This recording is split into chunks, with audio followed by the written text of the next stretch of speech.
इस video lecture में हम लोग analysis of half wave rectifier पढ़ेंगे। Analysis of half wave rectifier में एक्चुअली बहुत सारे टर्म्स को डील करते हैं जो कि हाफ वेव रेक्टिफायर से रिलेटेड होता है। पिछली क्लास में हम लोग हाफ वेव रेक्टिफायर का सर्किट डायग्राम पढ़ा था, साथ ही साथ उसका वर्किंग और वेवफॉर्म भी पढ़े थे। तो सिर्फ वर्किंग और वेवफॉर्म पढ़ लेने से आप रेक्टिफायर कंप्लीट नहीं किए। अगर आपको प्रैक्टिकली कहीं पे भी रेक्टिफायर बनाना पड़ेगा तो रेक्टिफायर का सर्किट डिज़ाइन करने के साथ साथ उससे रिलेटेड बहुत सारे टर्म्स होते हैं, उसको भी जानना ज़रूरी है, क्योंकि जब रेक्टिफायर बनाओगे तो इन सारे टर्म्स का ज़रूरत पड़ेगा। इतना अगर नॉलेज होगा तो एक सही रेक्टिफायर आप बना पाओगे। जिस डिजायर वैल्यू के लिए आप रेक्टिफायर का डिज़ाइन कर रहे हो वो डिजायर वैल्यू आप ऑब्टेन कर पाओगे। ठीक है, सिर्फ एक डायोड लेके आ गए, एक ट्रांसफार्मर खरीद लिए, एक आरएल लोड खरीद लिए, मतलब रेसिस्टेंस खरीद लिए और आप चल दिए रेक्टिफायर बनाने, तो उतना से काम नहीं चलेगा। उसके साथ साथ उस रेक्टिफायर से रिलेटेड हर एक टर्म को जानना जरूरी है। तो चलिए देखते हैं कौन कौन सा टर्म्स है हाफ वेव रेक्टिफायर में। हमने यहाँ पे लिखा है in the analysis of half wave rectifier deals the following terms. ठीक है, कौन कौन से टर्म्स को डील करते हैं? पीक इनवर्स वोल्टेज, जिसको प्यार से हम लोग पीआईवी बोलते हैं। प्यार का तो भाषा आप लोगों को समझ में आता होगा। ठीक है, तो यहाँ पे पीक इनवर्स वोल्टेज को हम लोग पीआईवी बोलते हैं। उसके बाद average and peak current in the diode. Average and peak current क्या होगा, मतलब मैक्सिमम कितना करंट उस डायोड से जो हाफ वेव रेक्टिफायर में यूज हो रहा है उससे पीक करंट कितना फ्लो करेगा। Average and DC value of current and average and DC value of voltage, ये एक दूसरे से रिलेटेड टॉपिक है। हम लोग पढ़ चुके हैं कि हाफ वेव रेक्टिफायर का जो आउटपुट सिग्नल होता है वो पल्सेटिंग डीसी सिग्नल होता है, ना तो वो प्योर डीसी है ना प्योर एसी है। ठीक है, उसमें एसी और डीसी दोनों कंपोनेंट्स मिला हुआ है। तो वो जो हाफ वेव रेक्टिफायर का आउटपुट सिग्नल है जिसको पल्सेटिंग डीसी सिग्नल बोल रहे हैं, तो उसमें कितना डीसी कंपोनेंट्स है, डीसी का वैल्यू कितना है, तो वो वैल्यू हम लोग निकालेंगे एवरेज और डीसी वैल्यू ऑफ करंट से और average of DC value of voltage से। उसके बाद हम लोग पढ़ेंगे RMS value of current and RMS value of voltage.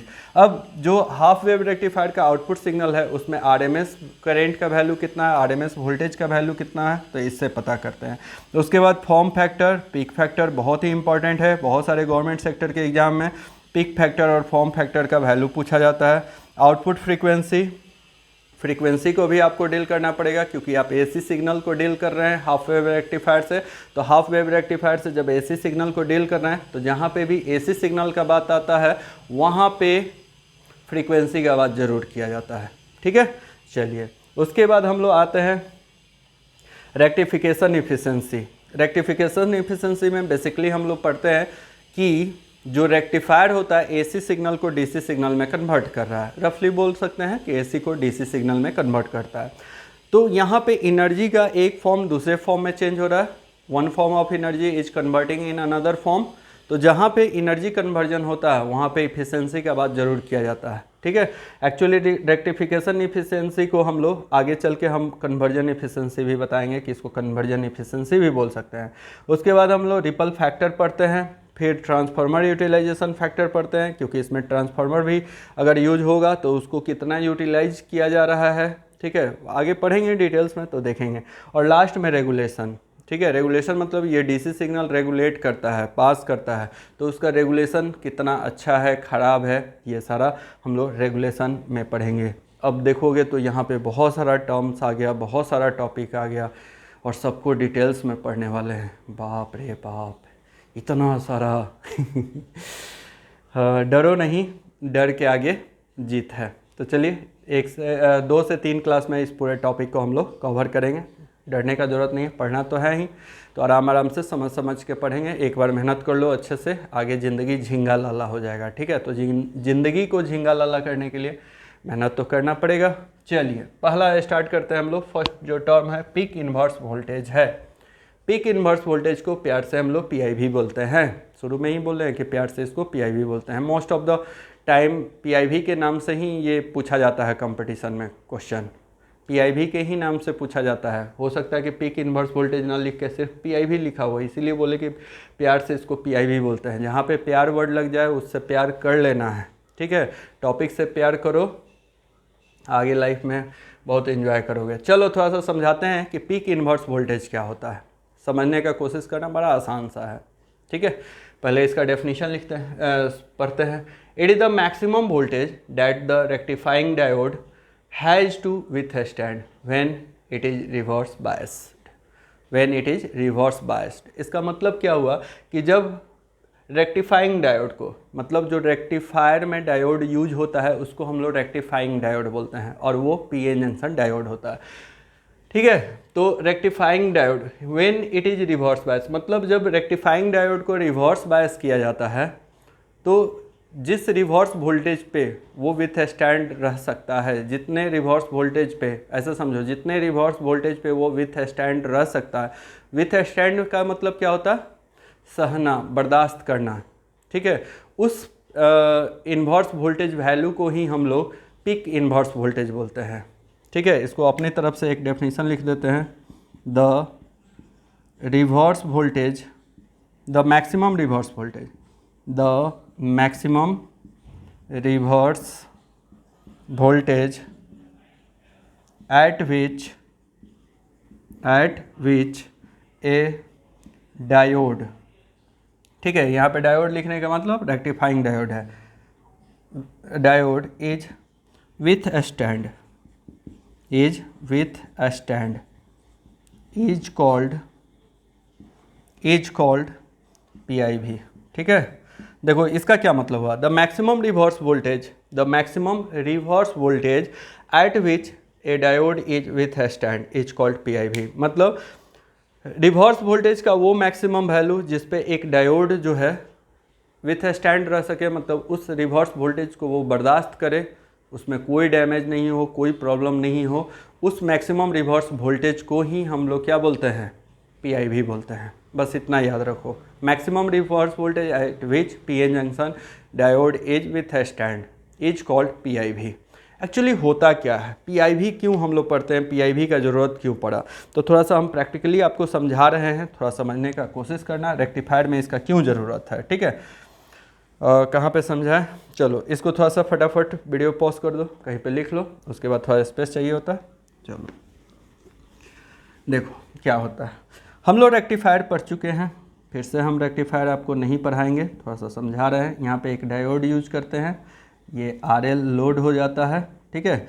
और यहाँ पे बात किए थे कि रेक्टिफायर का जो इनपुट सिग्नल होता है वो AC फॉर्म में होता है, ये VS सिग्नल है और AC के फॉर्म में होता है, और AC का वेवफॉर्म भी हमने आप लोगों को बताया था ना, ये VS सिग्नल है या Vin सिग्नल, जो बोलना है बोल सकते हो। और हम लोग पढ़े थे कि जब पॉजिटिव हाफ इसका पास करता है तो 0 से पाई सिग्नल होता है, जब पॉजिटिव हाफ पास करता है तो ये प्लस माइनस टर्मिनल होता है। ये जो डायोड है ये फॉरवर्ड बायस हो जाता है, ठीक है। तो डायोड फॉरवर्ड बायस होकर करंट एक पास कर देता है, यहाँ पे कोई समस्या नहीं होता है फॉरवर्ड बायस में। लेकिन पाई के बाद जो 2 पाई तक का टाइम है, पाई से लेकर 2 पाई तक का टाइम है, इसमें ये निगेटिव हाफ सिग्नल पास होता है, AC सिग्नल का निगेटिव हाफ पास करता है। और निगेटिव हाफ के केस में यहाँ का पोलरिटी चेंज हो जाता है, माइनस और ये प्लस हो जाता है, और उस केस में ये जो डायोड है ये रिवर्स बायस हो जाता है, और यहाँ से कोई करंट पास नहीं होता, करंट का वैल्यू 0, क्योंकि रिवर्स बायस में ये डायोड ऑफ स्विच का काम करता है। क्लियर है? तो जब ये ऑफ स्विच का काम करेगा तो कोई करंट पास नहीं होगा, और RL से कोई करंट पास नहीं होने के कारण यहाँ पे आउटपुट वैल्यू जो है 0 से पाई तो मिल गया था, बट पाई से 2 पाई तक का वैल्यू हमने बताया है कि 0 होता है। समझा रहे बच्चा लोग? कब समझेगा? चलो ठीक है। अरे ये मेरा स्टाइल है, ठीक है, बच्चा थोड़ी हो तुम लोग, कितना तो बुढ़वा हो गया होगा, पकठा गया होगा, नहीं पकठाने का मतलब समझते हो ना, समझ ही गए होगे, बिहारी लैंग्वेज है हम लोग का। चलो ठीक है, तो पाई से 2 पाई तक के केस में ये रिवर्स बायस हो गया, यहाँ से कोई सिग्नल नहीं पास हुआ, कोई करंट पास नहीं हुआ, इसके अक्रॉस कोई वोल्टेज ड्रॉप नहीं हुआ। होता क्या है अब समझो, ये जो रिवर्स वोल्टेज है ये पूरा का पूरा रिवर्स वोल्टेज इस डायोड पे अप्लाई हो रहा है, पूरा का पूरा रिवर्स वोल्टेज कहाँ पे अप्लाई हो रहा है? इस डायोड पे अप्लाई हो रहा है, ठीक है। तो जब ये पूरा का पूरा डायोड पे रिवर्स वोल्टेज अप्लाई होगा तो उस केस में अब ये देखना पड़ेगा कि ये रिवर्स वोल्टेज जितना अप्लाई हो रहा है उस पर ये डायोड, उस रिवर्स वोल्टेज को ये डायोड बर्दाश्त कर रहा है कि नहीं, ठीक है। और उस समय आप जब डायोड को यूज करते हो, अभी कुछ ही देर पहले बोले हैं कि जब रेक्टिफायर का डिज़ाइन किया जाता है तो इन सारी बातों का ध्यान रखा जाता है। जब आप डायोड खरीद के लाओगे तो उस समय आपको पीआईवी वैल्यू देखना पड़ेगा। अगर मान लो कंपनी इसका पीआईवी वैल्यू यानी कि पीक इन्वर्स वैल्यू अभी बता चुके हैं कितना क्या होता है। इसका कंपनी का कहना है कि इसका पीक इन्वर्स वोल्टेज 5 वोल्ट है, मतलब ये -5 वोल्ट को बर्दाश्त कर सकता है, यानी कि 5 वोल्ट रिवर्स वोल्टेज को बर्दाश्त कर सकता है, ऐसे समझो 5 वोल्ट रिवर्स वोल्टेज को ये बर्दाश्त कर सकता है। और तुमने गलती से, तुमको पीआईवी का वैल्यू नहीं पता है और ये जो एसी सिग्नल इससे पास किए, इस एसी सिग्नल का ये जो पीक वैल्यू है ये हो सकता है कि -10 वोल्ट हो। कितना? -10 वोल्ट हो। तो उस केस में ये जो डायोड है बेचारा अपना प्राण दे देगा। अपना प्राण दे देगा मतलब मर जाएगा। क्यों? क्योंकि इसको कंपनी मैक्सिमम कितना वोल्ट के लिए बनाया है, इसको बोल रहा है कि पीक इनवर्स वोल्टेज मतलब मैक्सिमम रिवर्स वोल्टेज आप 5 वोल्ट दे सकते हो, लेकिन तुमने गलती से कितना अप्लाई कर दिया।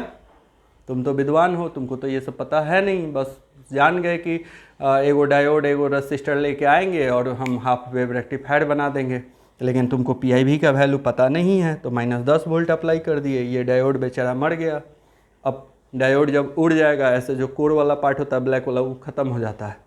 उसके बाद सोचोगे कि अरे क्या हो गया भाई, मेरा डायोड कैसे मर गया ठीक है, तो तुम ही मारे हो, ठीक है, अनजान से ही मारे हो, लेकिन मारे तुम ही हो इसके कातिल।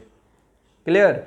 तो आपको ये पीक इन्वर्स वैल्यू पता होना चाहिए। हाँ, दूसरा केस ये हो सकता है कि तुमको ये पता है कि पीक इन्वर्स वोल्टेज इसका 5 वोल्ट है, तो ये जो एसी सिग्नल पास किए, जिस एसी सिग्नल को तुमको रेक्टिफाई करना है, इसका मैक्सिमम पीक इन्वर्स वोल्टेज कितना होना चाहिए? 5 वोल्ट का होना चाहिए। अगर 5 वोल्ट का एसी सिग्नल पास कर दिए, यानी कि ऐसा वाला जिसका magnitude value Vm sin omega t है, ये वाला सिग्नल पास कर दिए, इसका मैक्सिमम वैल्यू कितना?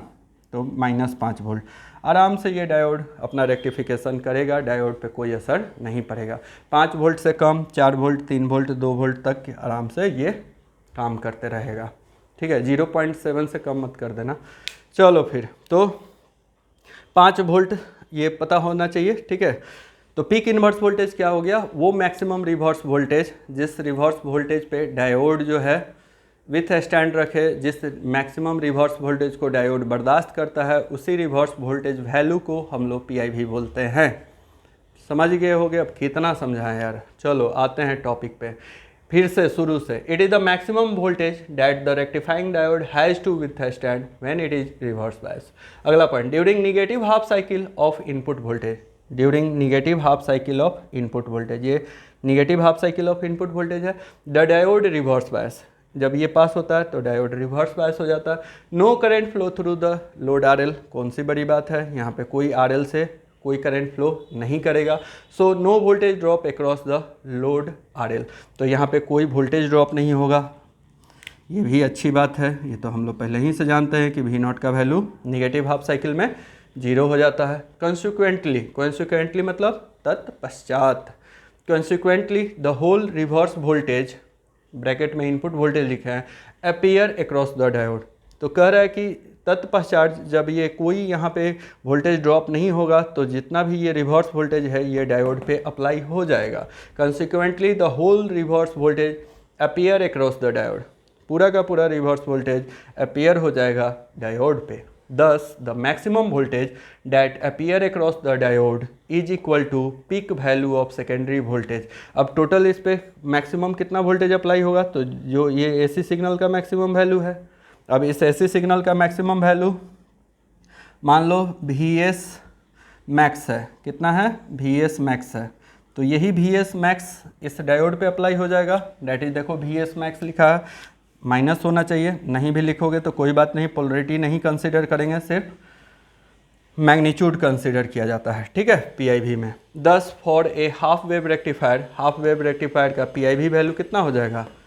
कितना इस पे अप्लाई किया गया है? इतना। और ये जो सिग्नल अप्लाई किया गया है ये इसके पीआईवी के अनुसार ही अप्लाई किया जाता है। अगर ये इसका पीआईवी रेटिंग 5 वोल्ट है तो इसका मैक्सिमम रिवर्स वोल्टेज भी 5 वोल्ट होना चाहिए। इसका पीआईवी रेटिंग अगर 10 वोल्ट है तो इसका मैक्सिमम रिवर्स वोल्टेज कितना होना चाहिए? इसका पीक वैल्यू 10 वोल्ट होना चाहिए। अगर इसका पीआईवी रेटिंग 15 है तो इसका मैक्सिमम वैल्यू कितना होना चाहिए?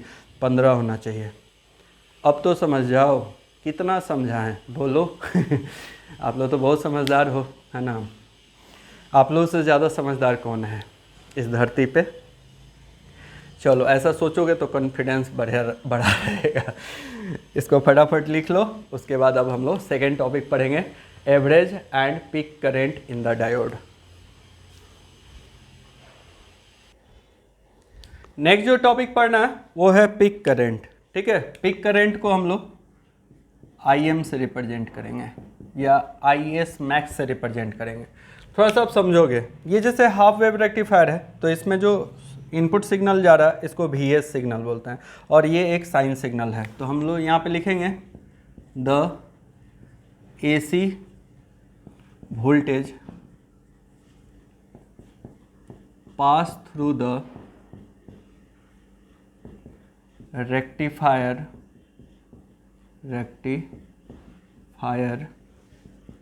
सर्किट इज, मान लो VS कोई इनपुट सिग्नल है और ये VS इनपुट सिग्नल यानी कि AC सिग्नल इस रेक्टिफायर सर्किट से पास हो रहा है, जिसका वैल्यू होगा, या तो इसको VS मैक्स लिख सकते हो साइन ओमेगा टी, कोई AC सिग्नल को ऐसे ही रिप्रेजेंट करते हैं ना, या फिर इसको ऐसे भी लिख सकते थे VS equal to VM sine omega t. ठीक है, देखो ये AC सिग्नल पास हो रहा है, मान लो ये AC वोल्टेज सिग्नल है, ये VS इसका AC वोल्टेज सिग्नल है, ये ओमेगा टी हो जाता है 0 से पाई, ये 2 पाई। अब ये AC सिग्नल को कैसे लिखते हैं, ये साइनोसाइडल सिग्नल है ना, तो इसका मैक्सिमम वैल्यू कितना होगा, अगर VM माने हो तो ये VM हो जाएगा। तो इसका ये वेव फॉर्म रिप्रेजेंटेशन है, AC सिग्नल का ये वेव फॉर्म रिप्रेजेंटेशन है, और इसका अगर मैथमेटिकल वैल्यू लिखोगे, इस VS का मैथमेटिकल वैल्यू लिखोगे तो हम लोग क्या लिखते हैं, VM maximum value, maximum amplitude into sine omega T. Sign omega T बताता है कि ये एक साइनोसाइडल सिग्नल है, ओमेगा टी फ्रीक्वेंसी का वैल्यू बता देता है।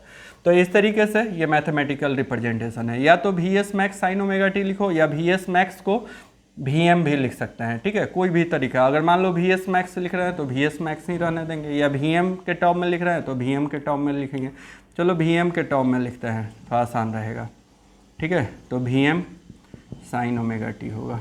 अगर इसको बनाना चाहते हो तो बना लेना।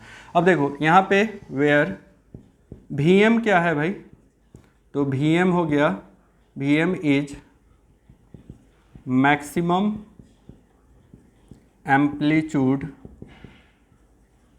Of AC signal, AC input signal हो गया।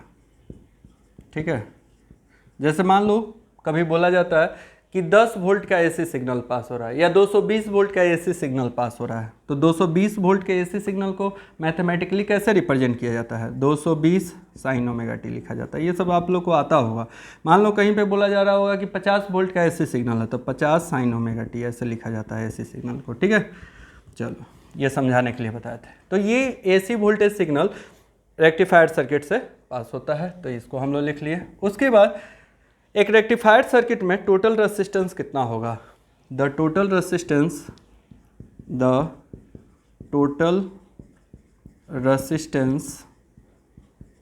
इन एम्पलीफायर सर्किट, आर टोटल, मतलब टोटल रेसिस्टेंस को आर टोटल बोलेंगे, कितना होगा। तो देखो इसमें इस पूरे रेक्टिफायर सर्किट में 2 रेसिस्टेंस वैल्यू मिलता है, एक RL तो सामने दिखाई दे रहा, और ये जो डायोड है ना इसका इंटरनल रेसिस्टेंस भी होता है, थोड़ा सा बहुत ही स्मॉल वैल्यू का होता है, बट इसका इंटरनल रेसिस्टेंस होगा, और इसके इंटरनल रेसिस्टेंस को हम लोग RF से रिप्रेजेंट करते हैं। RF जो होगा इंटरनल रेसिस्टेंस ऑफ डायोड होगा, RL जो होगा रेसिस्टेंस ऑफ लोड होगा। तो टोटल रेसिस्टेंस इस सर्किट में कितना दे रहा है, और ये दोनों सीरीज में कनेक्टेड है तो RF प्लस RL हो जाएगा, क्योंकि ये दोनों रेसिस्टेंस सीरीज में, RF प्लस RL हो जाएगा। क्लियर, यहाँ पे RF क्या है, डायोड का रेसिस्टेंस है, RL लोड का रेसिस्टेंस है। तो हम लोग 2 वैल्यू फाइंड आउट कर लिए, एक AC वोल्टेज का वैल्यू फाइंड आउट कर लिए, दूसरा रेसिस्टेंस का वैल्यू फाइंड आउट कर लिए। क्यों ऐसा कर रहे हैं भाई, क्योंकि हम लोग को पीक करेंट का वैल्यू निकालना है। मतलब पीक करेंट मतलब होता है मैक्सिमम करेंट का वैल्यू निकालना है। तो करेंट का वैल्यू क्या होता है, अगर मैथमेटिकल वैल्यू करेंट का देखो तो V/R होता है। अगर V का वैल्यू पता हो, वोल्टेज का वैल्यू पता हो, रेसिस्टेंस का वैल्यू पता हो, तो हम लोग करेंट का भी वैल्यू निकाल लेंगे। तो हम लोग लिखेंगे यहाँ पे द करेंट पास थ्रू अब थोड़ा सा करेंट पे भी डिस्कशन करना होगा। The current pass through the rectifier circuit. देखो वेवफॉर्म हम जब बताए थे तो तुम लोगों को देखोगे 3 वेवफॉर्म बनाए थे। ये इनपुट वोल्टेज का Vin का बताए होंगे, Vin मतलब Vs भी इसको लिखते हैं। उसके बाद आउटपुट वोल्टेज का बताए होंगे, जाके देखना वेवफॉर्म ऐसे, ठीक ना, ऐसा तो नहीं है कि हवा में बता रहे हैं, ऐसा बताए थे। उसके बाद लास्ट में यहाँ पे करेंट का भी वेवफॉर्म बनाए होंगे और बताए होंगे कि इसका एम्पलीट्यूड बस कम होता है, अदरवाइज़ ये वोल्टेज की तरह ही होता है। और हम बताएं कि जब जब डायोड कंडक्ट करेगा तभी तब ये आउटपुट करंट इससे पास होगा। तो ये आउटपुट करंट का वेवफॉर्म है। तो यहाँ पे जो रेक्टिफायर में करंट पास होता है, आई नॉट करंट पास जो होता है, ये 0 से पाई तक करंट पास होता है। तो इसका वैल्यू जो लिखेंगे हम लोग Vm sin ओमेगा टी लिखेंगे। कब से कब? तो 0 से पाई के लिए, यानी कि ये ओमेगा टी होता है। तो ओमेगा टी का वैल्यू 0 से लेके पाई तक, यानी कि ओमेगा टी का वैल्यू ऐसे लिखोगे, 0 से लेके पाई तक को ऐसे लिखा जाता है। 0 omega T less than pi है और ग्रेटर देन 0 है, तो ये साइन सिग्नल पास होता है। लेकिन पाई से 2 पाई तक ये सिग्नल का वैल्यू क्या रहता है? 0 रहता है। तो उस समय आई नॉट का वैल्यू 0 रहेगा। कब? तो पाई से लेके 2 पाई तक। तो इसका वैल्यू लिखेंगे ओमेगा टी का वैल्यू लेस देन 2 पाई तक और इधर 0 तक, ठीक है। तो इस तरीके से इक्वल भी लगा सकते हो। चलो पाई होगा, ठीक है, पाई पे इसका वैल्यू 0 आ जाता है। चलो फिर, तो ये ऐसे वैल्यू लिख सकते हैं। अब हम लोग को निकालना क्या है? पीक करंट निकालना। पीक करंट मतलब Im का वैल्यू निकालना। Where Im is the maximum current, maximum amplitude of current लिखेंगे, मैक्सिमम एम्पलीट्यूड ऑफ करंट लिखेंगे, ठीक है। और इसी को हम लोग बोलते हैं पीक करंट। इसी को क्या बोलते हैं? पीक करंट कहते हैं। Maximum amplitude of current Im को ही पीक करंट बोलते हैं। अब इसका पीक करंट कैसे निकालेंगे? तो पीक वोल्टेज बाई रेसिस्टेंस करेंगे तो आपको पीक करंट का वैल्यू मिल जाएगा। अब आपसे पूछ रहे हैं कि पीक वोल्टेज का वैल्यू कितना है, पीक करंट का वैल्यू कैसे निकालेंगे? पीक वोल्टेज बाई रेसिस्टेंस से निकालेंगे। तो पीक वोल्टेज हम बता चुके हैं, यहाँ पे Vm जो है यही मैक्सिमम वोल्टेज है और इसी को हम लोग क्या बोलते हैं? पीक वोल्टेज भी बोलते हैं, पीक वोल्टेज भी बोलते हैं, ठीक है। तो लिख सकते हो, so peak current equal to, peak current को हम लोग Im बोलेंगे और इस Im का वैल्यू कितना होगा? पीक वोल्टेज यानी कि Vm हो जाएगा divided by total resistance Rf plus RL होगा। अच्छा, बहुत सारे बुक्स में देखोगे लिखा हुआ रहता है कि Rf का वैल्यू जो होगा RL से बहुत ही कम होता है। Rf का वैल्यू यानी कि ये जो फॉरवर्ड रेसिस्टेंस होता है डायोड का, इसका वैल्यू बहुत ही कम होता है RL से। तो उस केस में Rf को अगर नेगलेक्ट कर देते हैं, तो Rf को नेगलेक्ट करोगे तो क्या वैल्यू आ जाएगा? थोड़ा सा देखोगे, अगर इस इक्वेशन में Rf को नेगलेक्ट किया जाए, देखो Rf को इफ़ ऐसे लिख सकते हो, if Rf less than RL, so Rf is neglected, ठीक है। नेगलेक्ट कर दोगे सो Im इक्वल टू आ जाएगा Vm डिवाइडेड बाई, देखो Vm डिवाइडेड बाई Rf के बदले 0 लिखोगे तो ये RL आ जाएगा, ठीक है। यानी कि peak voltage by load resistance peak current का वैल्यू दे दिया। मैक्सिमम पीक वोल्टेज या maximum voltage of rectifier circuit divided by load maximum current का वैल्यू दे देगा, ठीक है। तो ये तो नॉर्मल फार्मूला ही आ गया, voltage by resistance equal to current का।